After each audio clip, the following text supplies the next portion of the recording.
حدیث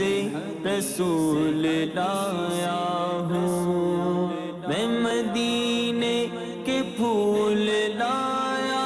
ہوں، میں حدیث رسول لایا ہوں، میں حدیث رسول لایا ہوں۔ الحمدللہ رب العالمین والصلاة والسلام علی سید الانبیاء والمرسلین، اما بعد فاعوذ باللہ من الشیطان الرجیم، بسم اللہ الرحمن الرحیم۔ الصلاة والسلام علیک یا رسول اللہ وعلی آلک واصحابک یا حبیب اللہ۔ الصلاة والسلام علیک یا نبی اللہ وعلی آلک واصحابک یا نور اللہ۔ مدنی چینل کے ناظرین، الحمدللہ سلسلہ رسول اللہ صلی اللہ تعالیٰ علیہ وسلم کی 40 احادیث میں حاضر ہیں۔ اس سلسلے میں ہم اب تک 4 حدیثیں نبی رحمت شفیع امت صلی اللہ تعالیٰ علیہ وآلہ وسلم کی سن چکے ہیں، اور آج 40 نبوی سے 5ویں حدیث مبارکہ انشاءاللہ تبارک و تعالیٰ سننے کی سعادت حاصل کریں گے۔ امام نووی رحمۃ اللہ تعالیٰ علیہ فرماتے ہیں: الحدیث الخامس عن ام المؤمنین ام عبد اللہ عائشہ رضی اللہ تعالی عنہ قالت قال رسول اللہ صلی اللہ تعالی علیہ وسلم من احدث فی امرنا هذا ما لیس منہ فهو رد، رواہ البخاری ومسلم،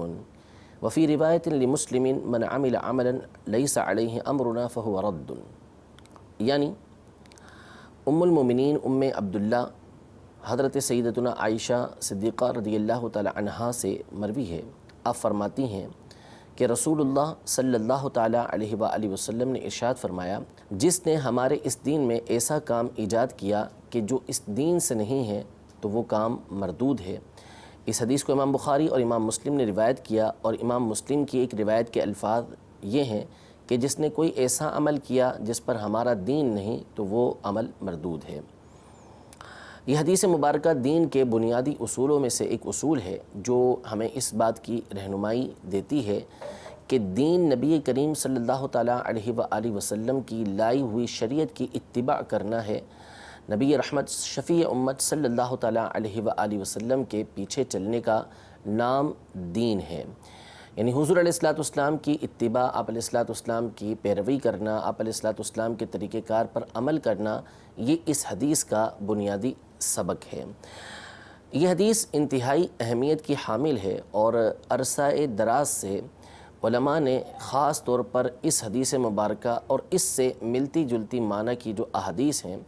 ان پر مستقلاً کتابیں لکھی ہیں۔ یعنی یہ حدیث مبارکہ بدعت کے حوالے سے مشہور حدیث پاک ہے۔ بدعت کیا ہے، اس حوالے سے بھی انشاءاللہ تبارک و تعالیٰ آپ کی بارگاہ میں کچھ علماء اہل سنت کی، یعنی قدیم سے جو علماء اہل سنت باتیں لکھتے ہوئے آ رہے ہیں، اس ضمن میں ان کی کتابوں ہی کے حوالے سے انشاءاللہ تبارک و تعالیٰ آپ کی بارگاہ میں کچھ علمی باتیں گوش گزار کرنے کی کوشش کروں گا۔ اولاً سیدتنا عائشہ صدیقہ رضی اللہ تعالیٰ عنہا کے حوالے سے کچھ باتیں عرض کروں کہ آپ رضی اللہ تعالیٰ عنہا اس حدیث پاک کی راویہ ہیں، اور کائنات میں اللہ تبارک و تعالیٰ نے جن خواتین کو، جن عورتوں کو سب سے افضل بنایا، ان میں نمایاں نام حضرت سیدتنا عائشہ صدیقہ رضی اللہ تعالیٰ عنہا کا ہے۔ اسلام میں اللہ تبارک و تعالیٰ نے 3 خواتین کو سب سے زیادہ عزت اور احترام اور مقام اور مرتبہ عطا فرمایا۔ ویسے بہت ساری خواتین ہیں، امہات المومنین جتنی ہیں، نبی کریم صلی اللہ تعالیٰ علیہ وسلم کی شہزادیاں جتنی ہیں، وہ تمام کی تمام قابل احترام اور اللہ تبارک و تعالیٰ کی بارگاہ میں انتہائی بلند مقام اور مرتبہ رکھنے والی ہیں، لیکن 3 ہستیاں جن میں ایک نبی کریم صلی اللہ تعالیٰ علیہ وآلہ وسلم کی لاڈلی شہزادی حضرت خاتون جنت سیدۃ النساء فاطمۃ الزہرا رضی اللہ تعالیٰ عنہا ہیں، دوسری حضرت سیدتنا خدیجۃ الکبریٰ رضی اللہ تعالیٰ عنہا ہیں، اور تیسری حضرت سیدتنا عائشہ صدیقہ طیبہ طاہرہ رضی اللہ تعالیٰ عنہا کی ذات ہے۔ یہ 3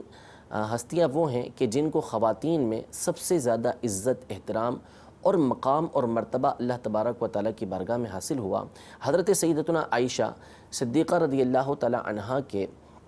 فضائل میں سے یہ ہے کہ نبی کریم صلی اللہ تعالیٰ علیہ وآلہ وسلم کی ازواج مطہرات میں سے خاص طور پر آپ کے نکاح کے حوالے سے اللہ تبارک و تعالیٰ کی بارگاہ سے آپ کو حکم آیا، آپ رضی اللہ تعالیٰ عنہا سے نکاح حضور علیہ الصلوۃ والسلام کا ہوا، تو آپ رضی اللہ تعالیٰ عنہا کو آپ کی دنیا میں بھی اہلیہ قرار دیا گیا اور آخرت میں بھی نبی کریم صلی اللہ تعالیٰ علیہ وسلم کی اہلیہ قرار دیا گیا، آپ علیہ الصلوۃ والسلام کی زوجہ محترمہ ہوں گی۔ اور بھی ازواج مطہرات نبی کریم صلی اللہ تعالیٰ علیہ وسلم کی جنت میں آپ کی ازواج میں سے ہی ہوں گی، لیکن خصوصی طور پر حضرت سیدہ عائشہ صدیقہ رضی اللہ تعالیٰ عنہا کا خاص طور پر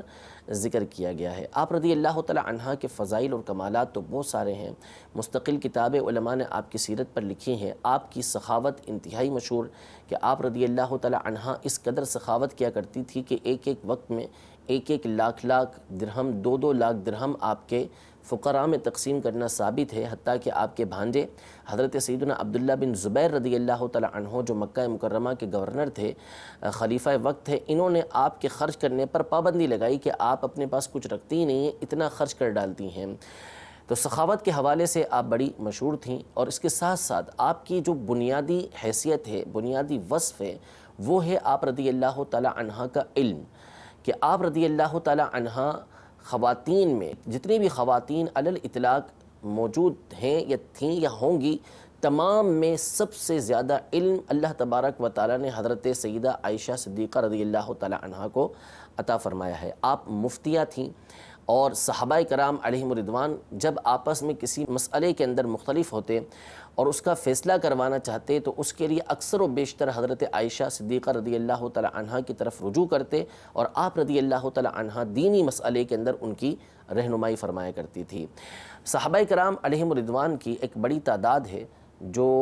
نبی کریم صلی اللہ تعالیٰ علیہ وآلہ وسلم سے احادیث طیبہ کو روایت کرتی ہے۔ صحابہ کرام علیہم الرضوان کی ویسے بنیادی تعداد علماء نے 1 لاکھ سے زائد لکھی ہے، بعض علماء نے 1,10,000، بعض علماء نے 1,24,000، اس طرح مختلف صحابہ کرام علیہم الرضوان کی تعداد لکھی گئی ہے۔ لیکن یہ وہ صحابہ کرام علیہم الرضوان تھے کہ جو نبی کریم صلی اللہ تعالیٰ علیہ وسلم کی بارگاہ میں حاضر ہوئے، آپ کے دست اقدس پر اسلام قبول کیا، آپ کی زیارت کی، حجۃ الوداع کے موقع پر جمع ہوئے، کسی کو 1 مرتبہ آپ علیہ الصلوۃ والسلام کی زیارت نصیب ہوئی تو کسی کو چند 1 مرتبہ زیارت نصیب ہوئی۔ ہمیں جو صحابہ کرام علیہم الرضوان کے حالات پہنچے ہیں کہ کتنے صحابہ کرام علیہم الرضوان کے نام اور وہ کس قبیلے سے تعلق رکھتے تھے، ان کی جو تعداد پہنچی وہ تقریباً 12,000 صحابہ کرام علیہم الرضوان ہیں۔ باقی صحابہ کرام علیہم الرضوان پورے قبیلے کی صورت میں، ایک وفد کی صورت میں بارگاہ رسالت میں حاضر ہوئے، اسلام قبول کیا اور واپس اپنے قبیلے میں جا کر دین اسلام کے مطابق اپنی زندگی گزارنے لگے۔ ان صحابہ کرام علیہم الرضوان کے حالات ہم تک نہیں پہنچے اور ہم ان کے بارے میں جانتے نہیں۔ انشاءاللہ تبارک و تعالی کل بروز قیامت ان صحابہ کرام علیہم الرضوان کی زیارت ہمیں نصیب ہوگی اور وہاں ان کے بارے میں معلومات حاصل ہوگی۔ لیکن 12,000 صحابہ کرام علیہم الرضوان کی تعداد یہ ہمارے سامنے موجود ہے، ان کے حالات زندگی ہمارے سامنے موجود ہیں۔ ان 12,000 صحابہ کرام علیہم الرضوان میں سے تقریباً 1800 یا اس سے کچھ زائد صحابہ کرام علیہم الرضوان ہیں کہ جنہوں نے نبی کریم صلی اللہ تعالیٰ علیہ وآلہ وسلم سے احادیث طیبہ کو روایت کیا ہے، یعنی حضور علیہ الصلوۃ والسلام کی احادیث طیبہ آگے تک پہنچائی ہیں، انہوں نے حضور علیہ الصلوۃ والسلام سے باتیں سنی اور ان حدیثوں کو آگے روایت کیا۔ ان صحابہ کرام علیہم الرضوان میں سے جو حدیثیں نبی کریم صلی اللہ تعالیٰ علیہ وآلہ وسلم سے روایت کرتے ہیں، ان میں سے بعض صحابہ تو وہ ہیں کہ جو 1 حدیث روایت کرتے ہیں، بعض نے 2 حدیثیں روایت کیں، بعض نے 10 کیں، بعض نے 15 کیں، بعض نے 100 کیں، 200 کیں۔ تقریباً 7 صحابہ کرام علیہم الرضوان وہ ہیں کہ جنہوں نے نبی کریم صلی اللہ تعالیٰ علیہ وآلہ وسلم سے 1000 سے زیادہ احادیث طیبہ سن کر آگے روایت کی۔ سنی 1000 سے زیادہ بہت صحابہ کرام علیہم الرضوان نے، لیکن آگے روایت کرنے والے یعنی دوسروں تک آگے پہنچانے والے اس حدیث پاک کو تقریباً 7 صحابہ کرام علیہم الرضوان کا ذکر ملتا ہے، جن میں سر فہرست سیدنا ابو ہریرہ رضی اللہ تعالیٰ عنہ ہیں، پھر حضرت ابن عمر ہیں، حضرت انس بن مالک رضی اللہ تعالیٰ عنہ ہیں، حضرت سیدنا ابو سعید خدری رضی اللہ تعالیٰ عنہ ہیں، حضرت سیدنا عبداللہ بن عمر رضی اللہ تعالیٰ عنہ، حضرت سیدنا انس بن مالک رضی اللہ تعالیٰ عنہ، حضرت سیدنا ابو سعید خدری رضی اللہ تعالیٰ عنہ، اور ایک نام خاص طور پر حضرت سیدتنا عائشہ صدیقہ رضی اللہ تعالیٰ عنہ کا آتا ہے کہ آپ خواتین میں، عورتوں میں ایک خاص امتیازی حیثیت رکھتی ہیں کہ آپ نے نبی کریم صلی اللہ تعالیٰ علیہ وسلم کی 1000 سے زیادہ احادیث طیبہ آگے دیگر صحابہ اور تابعین رضی اللہ تعالیٰ عنہم تک پہنچائی ہیں۔ سیدتنا عائشہ صدیقہ رضی اللہ تعالیٰ عنہا کی ایک بنیادی خصوصیت آپ کا اجتہاد تھا، یعنی آپ رضی اللہ تعالیٰ عنہا صرف احادیث طیبہ روایت نہیں کرتی بلکہ احادیث طیبہ کی روشنی میں مسائل بھی آپ صحابہ کرام علیہم رضوان کو بیان کیا کرتی تھیں، بلکہ صحابہ کرام علیہم رضوان جب کسی بات کو سمجھنے میں غلطی کرتے تو حضرت عائشہ رضی اللہ تعالیٰ عنہا اس پر تنبیہ فرمایا کرتی۔ امام زرکشی رحمۃ اللہ تعالیٰ علیہ نے مستقل کتاب الاجابہ لما استدرکتہ عائشۃ علی الصحابہ کے نام سے لکھی، جس میں آپ نے حضرت عائشہ رضی اللہ تعالیٰ عنہا کی وہ باتیں لکھیں کہ جس میں حضرت عائشہ رضی اللہ تعالیٰ عنہا نے صحابہ کرام علیہم رضوان کی دینی معاملات کے اندر رہنمائی کی، اور جہاں پر ان سے اجتہادی خطا ہو رہی تھی اس پر حضرت عائشہ رضی اللہ تعالیٰ عنہا نے ان کی اصلاح کی اور اس پر تنبیہ فرمائی۔ تو حضرت عائشہ رضی اللہ تعالیٰ عنہا کے فضائل اور کمالات بہت زیادہ ہیں۔ اس حوالے سے تفصیل پڑھنا چاہیں تو فیضان عائشہ صدیقہ رضی اللہ تعالیٰ عنہا مکتبۃ المدینہ کی شائع کردہ کتاب ہے، اس کا آپ مطالعہ کر سکتے ہیں۔ اس حدیث پاک کو حضرت عائشہ رضی اللہ تعالیٰ عنہا روایت کرتی ہیں۔ یہ وہ حدیث پاک ہے کہ جس پر علماء نے مستقل کتابیں لکھی ہیں۔ ابن الوضاح رحمۃ اللہ تعالیٰ علیہ پہلے عالم ہیں کہ جن کی کتاب اس حوالے سے مشہور ہے۔ آپ نے البدع والنہی عنہا کے نام سے ایک کتاب لکھی کہ جس میں آپ نے بدعت کی انتہائی تفصیل کے ساتھ وضاحت کی اور بتایا کہ کون سی بدعت مذموم ہوتی ہے، کون سی بدعت محمود ہوتی ہے، بدعت کے قواعد کیا ہیں، کون سی بدعت وہ ہوتی ہے کہ جس پر عمل کرنا درست ہوتا ہے، اور کون سی بدعت ہوتی ہے کہ جس پر عمل کرنا درست نہیں ہوتا۔ اس بات کو واضح کیا۔ امام شاطبی رحمۃ اللہ تعالیٰ علیہ نے الاعتصام کے نام سے کتاب لکھی۔ امام ابو شامہ المقدسی رحمۃ اللہ تعالیٰ علیہ نے الباعث علی انکار البدع والحوادث کے نام سے کتاب لکھی، اور مستقل علماء اس پر کتابیں لکھتے آئے اور لکھتے آ رہے ہیں۔ کئی کتابیں اس موضوع پر لکھی گئی ہیں۔ جیسا کہ میں نے عرض کیا کہ یہ دین کے بنیادی اصولوں میں سے ایک اصل ہے، ایک بنیاد ہے، لیکن آج ہر ایک جس کو چاہے اس بارے میں علم ہو یا نہ ہو وہ اس موضوع پر گفتگو کرنا شروع کر دیتا ہے کہ بدعت کیا ہے، اور مختلف چیزوں پر بدعت ہونے کا حکم لگا کے اس کو ناجائز و حرام ہونے کا فتویٰ صادر کر دیتا ہے۔ حالانکہ دین کے بنیادی اصول پر گفتگو کرنے کے لیے ضروری ہے کہ جس طرح دیگر معاملات کے اندر، دیگر علوم کے اندر، دیگر فنون کے اندر بات وہی کرتے ہیں کہ جن کو اس معاملے کے اندر مہارت حاصل ہو، جو اس فن کے اندر، اس موضوع کے اندر متخصص ہوں، ان کی بات کو ویلیو دی جاتی ہے، ان کی بات کو سنا جاتا ہے۔ ہر ایک کو اس موضوع پر گفتگو کرنے کی اجازت نہیں دی جاتی، لیکن چونکہ دین ہمارا مظلوم ہے، خصوصاً آج کے دور کے اندر اس میں جو جس طرح چاہے کلام کر دیتا ہے، جو جس طرح چاہے گفتگو کر دیتا ہے، حالانکہ یہ بدعت مذمومہ ہے، ناپسندیدہ بدعت ہے کہ اس طرح کے افراد ایسے موضوع پر گفتگو کریں۔ میں اس موضوع پر جو علماء نے باتیں لکھی ہیں اس حوالے سے کچھ بنیادی اصول آپ کے سامنے ذکر کرنے کی کوشش کرتا ہوں۔ توجہ کے ساتھ سماعت فرمائیں گے تو انشاءاللہ تبارک و تعالی بہت ساری باتیں سیکھنے کو ملیں گی۔ علماء اولاً یہ ارشاد فرماتے ہیں کہ بدعت کی لغوی تعریف، یعنی لغت کے اندر ڈکشنری میں جب آپ بدعت کی تعریف ڈھونڈنے جائیں گے تو آپ کو اس کا معنی ملے گا کل امر مستحدثۃ غیر مثال سابق، یعنی ہر وہ کام کہ جو نیا ہو اور ایسا نیا ہو کہ اس کی سابق مثل نہ ملتی ہو، یعنی اس سے پہلے ایسی چیز نہ پائی جاتی ہو۔ کپڑا ہے، کپڑے سے ایک ایسا ڈیزائن بنایا گیا کہ اس سے پہلے اس کا کوئی ڈیزائن ایسا تھا ہی نہیں، تو اب یہ جو نیا اور جدید ڈیزائن لے کر آئے ہیں اس ڈیزائن کو عربی کے اندر بدعت کہا جائے گا کہ یہ ایک نئی ایسی چیز ہے کہ اس کی مثل نہیں ملتی۔ اللہ تبارک و تعالی نے اپنی ایک صفت یہ بیان فرمائی بدیع کے نام سے۔ قرآن پاک میں فرمایا بدیع السماوات والارض، اللہ تبارک و تعالی آسمانوں اور زمینوں کا بدیع ہے۔ بدیع کا مطلب پیدا کرنے والا، اور کیسا پیدا کرنے والا کہ اس کی مثل پہلے موجود نہیں، یعنی آسمانوں اور زمینوں کو اللہ تبارک و تعالیٰ نے بنایا تو ایسا نہیں کہ آسمان کی پہلے کوئی مثل موجود تھی کہ اس کو دیکھ کر اللہ تبارک و تعالیٰ نے اس کا ڈیزائن بنایا ہو، یا زمینوں کی پہلے سے کوئی مثال موجود ہو، اس کا کوئی ڈیزائن موجود ہو اور اللہ تبارک و تعالیٰ نے اس کی طرح بنایا ہو، ایسا نہیں، بلکہ اللہ تبارک و تعالیٰ نے زمین و آسمان کو بنایا تو غیر مثال سابق، یعنی اس کی پہلے سے کوئی مثال موجود نہیں تھی، اس انداز میں زمین اور آسمان کو بنایا۔ تو ہر وہ چیز، ہر وہ کام کہ جس کی سابق میں پہلے کوئی مثال نہ ملتی ہو اور وہ چیز وجود میں آئے تو ایسی چیز کو عربی زبان کے اندر بدعت بولا جاتا ہے۔ یہ لغت کے اعتبار سے ہے، اور شرعی اعتبار سے شریعت کی روشنی میں بدعت کہتے ہیں ما لیس علیہ دلیل شرعی، یعنی ہر وہ نیا کام کہ جس پر کوئی دلیل شرعی موجود نہ ہو، یعنی دلیل شرعی اس کے اوپر موجود نہیں ہے تو ایسے کام کو شریعت کی روشنی کے اندر بدعت کہا جاتا ہے۔ یہ ہے بدعت کی شرعی تعریف۔ تو لہذا اگر کسی کام کے اوپر دلیل شرعی موجود ہے تو شرعی اعتبار سے وہ بدعت کہلاتی ہی نہیں ہے۔ اب بعض ہمارے افراد جو ہیں وہ یہ چاہتے ہیں، یعنی جن کے ذہنوں کے اندر شیطان وسوسے ڈالتا ہے، یا جن کو دین کا صحیح فہم نہیں ہوتا، وہ دین کو صحیح طریقے سے سمجھ نہیں پائے ہوتے، وہ اس بات کا مطالبہ کرتے ہیں کہ ہر کام اس کی مثال قرآن و حدیث کے اندر، ہر کام جو کیا جا رہا ہے وہ قرآن و حدیث میں اس کی صراحت موجود ہو۔ جو بھی کام کیا جا رہا ہے، نیا کام آ رہا ہے تو اس کی صراحت قرآن و حدیث کے اندر موجود ہونی چاہیے، حالانکہ یہ بداہتاً باطل بات ہے۔ قرآن پاک میں اللہ تبارک و تعالیٰ نے 6666 ایک مشہور قول کے مطابق آیتیں نازل فرمائی، 6666 آیتیں ہیں، ان میں مخصوص احکام اللہ تبارک و تعالیٰ نے بیان فرمائے، یعنی بعض میں فقہی احکام ہیں، نماز پڑھنے کا حکم، زکوٰۃ دینے کا حکم، حج کرنے کا حکم، نکاح کے احکام، طلاق کے احکام، خرید و فروخت کے احکام، یہ اللہ تبارک و تعالیٰ نے بیان فرمائے۔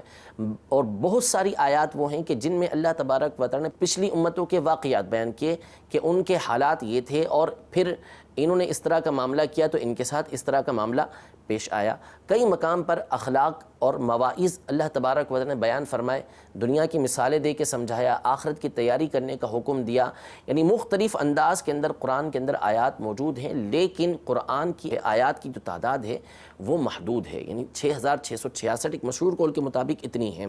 اور انسان کے جو معاملات ہیں، جو انسان کو پیش آتے ہیں، اگر انسانی مجموعے کے اعتبار سے دیکھا جائے تو ہر روز کسی کے ساتھ کسی نہ کسی طرح کا نیا معاملہ پیش آتا رہتا ہے، یعنی حوادث و نوازل انسانی زندگی کے اندر مختلف آتے رہتے ہیں، ان کی کوئی حد نہیں ہے، ہر زمانے کے انداز، ہر زمانے کے اطوار جو ہے وہ بدلتے چلے جائیں گے۔ اب اگر اس بات کو، اس دلیل کو سامنے رکھ لیا جائے کہ جو بھی نیا کام کیا جائے گا وہ ہوگا کہ جو قرآن و حدیث میں صراحتاً مذکور ہو، بالکل واضح الفاظ میں آیا ہو، تو پھر تو اس کا مطلب کہ تقاضا یہ ہوگا کہ قرآن پاک کی ہزاروں جلدیں ہونی چاہیے کہ جس میں نبی کریم صلی اللہ تعالیٰ علیہ وسلم کے زمانے سے لے کر قیامت تک جتنی بھی باتیں ہیں ساری کی ساری لکھی ہوں کہ اس زمانے کے اندر اس طرح کا معاملہ پیش آئے گا اور پھر اس طریقے سے کرنا ہے، حالانکہ یہ بداہتاً باطل بات ہے اور قرآن پاک یہ قیامت تک کے لیے ہے۔ لہذا جس طرح صحابہ کرام علیہم رضوان کے لیے قرآن پاک تھا، اسی طرح ہمارے لیے قرآن پاک ہے۔ جس طرح صحابہ کرام علیہم رضوان کو قرآن پاک پر عمل کرنے کا حکم تھا، اسی طرح ہمیں بھی قرآن پاک پر عمل کرنے کا حکم ہے۔ تو اگر اس بات کو دلیل بنا لیا جائے اور اس کو بنیاد بنا لیا جائے کہ جو بھی کام ہوگا اس کے لیے واضح الفاظ میں یہ ضروری ہوگا کہ اس کا ذکر قرآن پاک کے اندر ہو، تو پھر تو یہ ضروری ہوا کہ نبی کریم صلی اللہ تعالیٰ علیہ وسلم کے زمانے سے لے کر قیامت تک جتنے بھی معاملات پیش آنے تھے واضح الفاظ میں قرآن میں لکھ دیے جاتے اور قرآن پاک کی ہزاروں جلدیں بن جاتی ہیں، حالانکہ ایسا نہیں ہے۔ اسی طرح احادیث طیبہ کا معاملہ ہے۔ لہذا خود عقل اس بات کا تقاضا کرتی ہے کہ صراحت ہونا یہ ضروری نہیں، پھر کیا ضروری ہے؟ ضروری ہے کہ قرآن و حدیث کے اندر اصول اور ضابطے بیان کیے گئے ہوں، یعنی اسٹینڈرڈ بیان کیے گئے ہوں، قانون بیان کیے گئے ہوں کہ جن کی روشنی میں آنے والے مسائل کو حل کیا جا سکے۔ اور واقعی قرآن و حدیث کے اندر یہ باتیں بکثرت موجود ہیں کہ اللہ تبارک و تعالیٰ نے ایک اصول بیان فرما دیا، نبی رحمت صلی اللہ تعالیٰ علیہ وآلہ وسلم نے ایک اصول بیان کر دیا کہ ہم اس کی روشنی کے اندر چلیں گے تو یہ چیزیں ہمارے لیے حلال ہوں گی اور یہ چیزیں ہمارے لیے حرام ہوں گی۔ لہذا قرآن و حدیث کے اندر اصول یہ موجود ہیں۔ آئیے میں کچھ مثالیں اولاً آپ کی بارگاہ میں عرض کرتا ہوں، صحابہ کرام علیہم رضوان کی، تابعین کی، تبع تابعین کی، پھر آپ کے سامنے بات واضح ہوگی کہ صحابہ کرام علیہم رضوان کا عمل کیا تھا۔ پھر اس کے بعد انشاءاللہ تبارک و تعالی میں کچھ احادیث طیبہ بھی عرض کرتا ہوں کہ جس کی روشنی میں یہ بات واضح ہوگی کہ نیا کام، ہر نیا کام یہ برا نہیں ہوتا، مذموم نہیں ہوتا۔ نیا کام وہ مذموم ہے، بدعت وہ مذموم ہے کہ جس پر کوئی دلیل شرعی نہ ہو۔ بدعت ہوتی ہی وہ ہے کہ جس پر کوئی دلیل شرعی نہ ہو۔ جب دلیل شرعی آ جاتی ہے تو شرعی اعتبار سے وہ بدعت نہیں رہتی، وہ لغت کے اعتبار سے بدعت بن جاتی ہے۔ سب سے پہلے ایک حدیث مبارکہ بخاری شریف کی حدیث پاک ہے۔ اس حدیث پاک کی راویہ ہیں حضرت سیدتنا عائشہ صدیقہ رضی اللہ تعالی عنہا، جو یہ بیان کر رہی ہیں کہ من احدث فی امرنا ھذا ما لیس منہ فہو رد، یعنی نبی کریم صلی اللہ تعالی علیہ وسلم نے ارشاد فرمایا کہ جس نے ہمارے دین میں ایسی بات ایجاد کی کہ جو اس دین سے نہیں ہے تو وہ مردود ہے۔ فرمایا ما لیس منہ، جو اس دین سے نہیں ہے، اس کا مطلب ہے کہ جو اس دین سے تعلق رکھتی ہے تو پھر وہ مردود نہیں ہے۔ من احدث فی امرنا ھذا ما لیس منہ، نبی کریم صلی اللہ تعالی علیہ وسلم کا ایک ایک فرمان، ایک ایک لفظ یہ معنی والا ہوتا ہے۔ بے معنی اور فضول گفتگو نبی کریم صلی اللہ تعالی علیہ وسلم کے کلام میں نہیں ہوتی۔ آپ نے فرمایا ما لیس منہ، جو اس دین سے نہیں ہے، لہذا اگر اس دین سے ہے یعنی شریعت کے اصول، شریعت کے ضابطے اس کام کے درست ہونے پر دلالت کرتے ہیں، ہماری رہنمائی کرتے ہیں، تو پھر وہ کام درست ہو جائے گا۔ اس حدیث کی راویہ حضرت سیدتنا عائشہ صدیقہ رضی اللہ تعالی عنہا فرماتی ہیں، آپ نے چاشت کی نماز کے کثیر فضائل سنے ہوں گے کہ چاشت کی نماز ادا کرنے کے کتنے فضائل ہیں۔ ام ہانی رضی اللہ تعالی عنہا کی حدیث پاک میں باقاعدہ چاشت کی نماز پڑھنے کے نبی کریم صلی اللہ تعالی علیہ وسلم کا فعل ذکر کیا کہ حضور علیہ الصلوۃ والسلام نے چاشت کی نماز ادا کی۔ دیگر صحابہ کرام علیہم رضوان کی احادیث طیبہ موجود ہیں، حضرت ابو ہریرہ رضی اللہ تعالیٰ کی حدیث پاک موجود ہے، لیکن حضرت عائشہ صدیقہ رضی اللہ تعالی عنہا تک کی حدیث پاک نہیں پہنچی، اور آپ نے نبی کریم صلی اللہ تعالی علیہ وآلہ وسلم کو چاشت کی نماز پڑھتے ہوئے نہیں دیکھا۔ لہذا آپ ارشاد فرماتی ہیں کہ وما سبح رسول اللہ صلی اللہ تعالی علیہ وسلم صبحۃ الضحیٰ قط، یعنی نبی کریم صلی اللہ تعالی علیہ وآلہ وسلم نے کبھی بھی چاشت کی نماز نہیں پڑھی۔ یہ آپ اپنے علم کے مطابق بیان فرماتی ہیں کیونکہ آپ نے حضور علیہ الصلوۃ والسلام کو پڑھتے ہوئے دیکھا نہیں، کبھی نبی کریم صلی اللہ تعالی علیہ وسلم کو پڑھتے ہوئے دیکھا نہیں، تو آپ نے یہ بیان فرمایا۔ لیکن ساتھ ہی فرماتی ہیں انی لأسبحھا، یعنی نبی کریم صلی اللہ تعالی علیہ وآلہ وسلم نے کبھی نہیں پڑھی لیکن میں اس چاشت کی نماز کو ادا کرتی ہوں۔ حضرت عائشہ رضی اللہ تعالی عنہا کے عمل کو دیکھیں کہ نبی کریم صلی اللہ تعالی علیہ وسلم کے بارے میں فرما رہی ہیں کہ حضور علیہ الصلوۃ والسلام نے کبھی نہیں پڑھی، حالانکہ دیگر صحابہ کرام علیہم رضوان سے پڑھنا ثابت ہے، لیکن آپ اپنا عمل بتاتی ہیں کہ میں نے حضور علیہ الصلوۃ والسلام کو پڑھتے نہیں دیکھا لیکن میں اسے ادا کرتی ہوں۔ تو کیا بی بی عائشہ رضی اللہ تعالی عنہا نبی کریم صلی اللہ تعالی علیہ وآلہ وسلم کے فعل کی مخالفت کرنے والی ہیں؟ حالانکہ ایسا نہیں ہے، علماء نے باقاعدہ اور صحابہ کرام علیہم رضوان کے چاشت کی نماز کے بدعت ہونے کے اقوال ملتے ہیں، وہ اسی وجہ سے ملتے ہیں کہ نبی کریم صلی اللہ تعالی علیہ وسلم سے پڑھنا ان کے نزدیک ثابت نہیں تھا لیکن دیگر صحابہ کرام علیہم رضوان کے نزدیک ثابت تھا۔ انہوں نے ان احادیث کو بیان کیا، لیکن کسی بھی صحابی رضی اللہ تعالی عنہ کا اس طرح کا قول نہیں ہے کہ انہوں نے چاشت کی نماز پڑھنے سے منع کیا ہو۔ اور بی بی عائشہ رضی اللہ تعالی عنہا تو واضح الفاظ میں فرما رہی ہیں وَإِنِّي لَأُسَبِّحُهَا، میں اس چاشت کی نماز کو ادا کرتی ہوں۔ اسی طرح بخاری شریف ہی کی حدیث مبارکہ ہے، حضرت سیدنا رفاعہ بن رافع زرقی رضی اللہ تعالی عنہ روایت کرتے ہیں، آپ فرماتے ہیں کہ ہم ایک مرتبہ نبی کریم صلی اللہ تعالی علیہ وآلہ وسلم کے پیچھے نماز ادا کر رہے تھے، فلما رفع رأسه من الرکعۃ قال سمع اللہ لمن حمدہ، جب نبی کریم صلی اللہ تعالی علیہ وسلم نے رکوع سے سر اٹھایا تو آپ نے فرمایا سمع اللہ لمن حمدہ، تو پیچھے سے ایک شخص یوں بول اٹھے ربنا ولک الحمد حمدا کثیرا طیبا مبارکا فیہ۔ یہ آپ نے ان صحابی رضی اللہ تعالی عنہ نے الفاظ کہے، جیسا کہ ہم ربنا ولک الحمد کہتے ہیں، یہ الفاظ کہتے ہیں، یا اللہم ربنا ولک الحمد کہتے ہیں، انہوں نے اتنے سارے الفاظ کہہ دیے۔ جب نبی کریم صلی اللہ تعالی علیہ وسلم نماز سے فارغ ہوئے تو آپ علیہ الصلوۃ والسلام نے فرمایا من المتکلم، یہ جملہ کہنے والا کون تھا؟ پہلے تو وہ خاموش رہے، پھر جب نبی کریم صلی اللہ علیہ وسلم نے دوبارہ استفسار فرمایا تو انہوں نے کہا کہ انا، میں نے یہ کلمات کہے تھے۔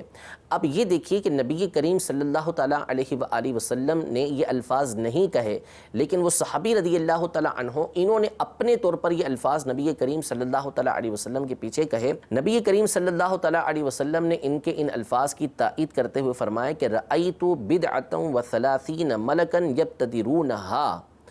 ایہم یکتبہا اولو، یعنی میں نے دیکھا کہ 30 سے زیادہ فرشتے تمہارے ان کلمات کو لینے کے لیے آگے بڑھے کہ کون ان میں سے پہلے ان کلمات کو لکھے گا۔ اب وہ صحابی رضی اللہ تعالیٰ عنہ نبی کریم صلی اللہ تعالیٰ علیہ وسلم کی پیروی کرنے والے ہیں، لیکن کلمات وہ کہہ رہے ہیں کہ جو انہوں نے نبی کریم صلی اللہ تعالیٰ علیہ وسلم سے نہیں سنے۔ حضرت بلال رضی اللہ تعالیٰ عنہ کا واقعہ مشہور ہے کہ نبی کریم صلی اللہ تعالیٰ علیہ وآلہ وسلم جب جنت میں تشریف لے کر گئے تو اپنے آگے حضرت بلال رضی اللہ تعالیٰ عنہ کے قدموں کی آواز سنی۔ جب واپس تشریف لائے تو حضرت بلال رضی اللہ تعالیٰ عنہ سے عمل کے بارے میں پوچھا کہ اسلام کے اندر تم ایسا کون سا عمل کرتے ہو کہ جس کی وجہ سے میں نے تمہارے قدموں کی آواز جو ہے وہ جنت کے اندر اپنے آگے سنی۔ تو حضرت بلال رضی اللہ تعالیٰ عنہ نے عرض کی کہ یا رسول اللہ صلی اللہ تعالیٰ علیہ وسلم اور کوئی کام تو معلوم نہیں، البتہ جب بھی میں وضو کرتا ہوں تو جتنی اللہ تبارک و تعالیٰ مجھے توفیق دیتا ہے اتنی میں نماز ادا کرتا ہوں۔ تو یہی وہ عمل تھا کہ جس کی بنیاد پر حضرت بلال رضی اللہ تعالیٰ عنہ کو یہ سعادت حاصل ہوئی کہ جنت میں حضور علیہ الصلوۃ نے ان کی آواز جو ہے وہ آگے سنی، اب ان کے قدموں کی آواز کو آگے سنا۔ معلوم ہوا کہ حضرت بلال رضی اللہ تعالیٰ عنہ وہ عمل کر رہے تھے کہ جو نبی کریم صلی اللہ تعالیٰ علیہ وسلم سے انہوں نے واضح طور پر نہیں سیکھا تھا، لیکن عمل وہ کر رہے تھے اور نبی کریم صلی اللہ تعالیٰ علیہ وسلم نے ان کے اس عمل کی تائید کی۔ اس طرح کی اور بہت ساری مثالیں صحابہ کرام علیہم رضوان کی اس زمانے کی موجود ہیں جب نبی کریم صلی اللہ تعالیٰ علیہ وسلم دنیا میں تشریف فرما تھے، موجود تھے، ابھی دنیا سے آپ نے پردہ نہیں فرمایا تھا۔ جب حضور علیہ السلام دنیا سے پردہ آپ نے فرمایا تو اس کے بعد بھی صحابہ کرام علیہم رضوان کے کثیر ایسے واقعات ملتے ہیں کہ جس میں نبی کریم صلی اللہ تعالیٰ علیہ وآلہ وسلم نے وہ کام نہیں کیا، لیکن صحابہ کرام علیہم رضوان نے اس کام کو کیا اور دیگر صحابہ کرام علیہم رضوان نے اس کو برقرار رکھا، جو اس بات کی واضح دلیل ہے کہ وہ چیز درست ہے کیونکہ وہ شریعت کے اصولوں کے عین مطابق تھی۔ اس میں بنیادی مثال حضرت عثمان رضی اللہ تعالیٰ عنہ کا جمعے کی دوسری اذان کو جاری کرنا۔ آج جو جمعے کی پہلی اذان دی جاتی ہے یہ حقیقتاً دوسری اذان ہے، یہ نبی کریم صلی اللہ تعالیٰ علیہ وسلم کے زمانے میں نہیں تھی، حضرت ابوبکر رضی اللہ تعالیٰ عنہ کے زمانے میں نہیں تھی، حضرت عمر رضی اللہ تعالیٰ عنہ کے زمانے میں نہیں تھی، لیکن حضرت عثمان غنی رضی اللہ تعالیٰ عنہ نے اس کو جاری کیا، اور حضرت عثمان غنی رضی اللہ تعالیٰ عنہ کی اس فعل کی تمام صحابہ کرام علیہم رضوان نے تائید کی۔ تو نبی کریم صلی اللہ علیہ وسلم کے زمانے میں وہ نہیں ہے، لیکن دلیل شرعی اس پر موجود ہے کہ ایسی اذان کا جاری کرنا درست تھا کہ لوگ اپنے کام کاج میں مشغول ہوتے تھے اور انہیں جمعے کی نماز کے بارے میں پتہ نہیں چلتا تھا، تو حضرت عثمان غنی رضی اللہ تعالیٰ عنہ نے بازار میں ایک جگہ مقرر کر دی کہ وہاں پر اذان دے دی جائے تاکہ لوگ جماعت کے لیے حاضر ہو جائیں۔ اسی طرح حضرت عمر رضی اللہ تعالیٰ عنہ کی مشہور مثال ہے کہ تراویح کی جماعت نبی کریم صلی اللہ تعالیٰ علیہ وآلہ وسلم نے باقاعدہ جاری نہیں فرمائی، آپ نے چند راتوں تک نماز پڑھی اور صحابہ کرام علیہم رضوان نے آپ کے پیچھے پڑھی، اس کے بعد نبی کریم صلی اللہ تعالیٰ علیہ وآلہ وسلم نے اس کو ترک فرما دیا کہ کہیں لوگوں پر فرض نہ کر دیا جائے، جماعت کے ساتھ نہیں پڑھی۔ لیکن حضرت عمر رضی اللہ تعالیٰ عنہ نے جب دیکھا اپنے زمانے خلافت میں کہ لوگ الگ الگ قاری کے پیچھے نماز ادا کر رہے ہیں، تو آپ نے چاہا کہ تمام کو ایک قاری کے پیچھے جمع کر دیں، لہٰذا آپ نے ابی بن کعب رضی اللہ تعالیٰ عنہ کو امام مقرر کیا اور تمام لوگوں کو آپ کے پیچھے نماز ادا کریں گے۔ پھر اس کے بعد جب آپ دوسرے دن تشریف لے کر آئے تو دیکھا کہ لوگ حضرت ابی بن کعب رضی اللہ تعالیٰ عنہ کی امامت میں نماز ادا کر رہے ہیں، تو بخاری شریف کی حدیث مبارکہ ہے کہ حضرت عمر رضی اللہ تعالیٰ عنہ کے الفاظ تھے نعمت البدعۃ ھذہ، یعنی کتنا اچھا نیا کام ہے، کتنی اچھی بدعت ہے، یعنی لغت کے اعتبار سے یہ بدعت ہے، حقیقتاً یہ شرعی دلیل اس پر موجود ہے، اس لیے مذموم ہے ہی نہیں، شرعی اعتبار سے یہ بدعت بنے ہی نہیں، لغوی اعتبار سے یہ بدعت بنتی ہے، دلیل شرعی جب اس پر موجود ہے تو پھر اس کا مطلب یہ ہوا کہ یہ وہ کام ہے کہ جو ہمارے دین میں سے ہے، ہماری شریعت میں سے ہے۔ اسی طرح کی اور مثالیں بھی احادیث طیبہ کے اندر موجود ہیں۔ وقت چونکہ آج کے سلسلے کا پورا ہو چکا ہے، انشاءاللہ تبارک و تعالی مزید اس حوالے سے گفتگو اپنے اگلے سلسلے کے اندر بیان کریں گے کہ صحابہ کرام علیہم رضوان کا اس حوالے سے کیا عمل تھا اور صحابہ کرام علیہم رضوان کے بعد جو دیگر ہمارے اسلاف آئے ہیں وہ اس حوالے سے کیا عمل کرتے رہے ہیں، اور بزرگوں کے، اسلاف کے، محدثین کے، فقہا کے اس بارے میں کیا اقوال ہیں، انشاءاللہ تبارک و تعالیٰ اپنے اگلے سلسلے میں اس کو شامل کریں گے۔ رب العزت جل و علا ہماری اس کوشش کو اپنی بارگاہ میں شرف قبولیت عطا فرمائے، ہمارے عقیدے کی، ہمارے ایمان کی اللہ تبارک و تعالیٰ حفاظت فرمائے، آمین بجاہ النبی الامین صلی اللہ تعالیٰ علیہ وآلہ وسلم۔ حدیث رسول لایا ہوں، میں مدینے کے پھول لایا ہوں، میں حدیث رسول لایا ہوں، میں حدیث رسول لایا ہوں۔